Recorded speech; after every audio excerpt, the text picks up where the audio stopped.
Hello everyone, welcome to How to Solver. I hope you guys are doing well. Today I am going to show how to enable zip archive in cpanel. So at first go to your cpanel and then search PHP.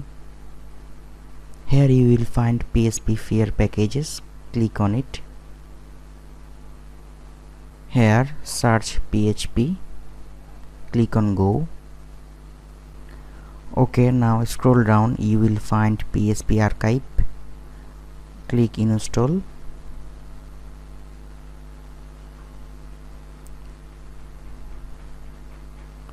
Okay, now click on go back. Again search PHP.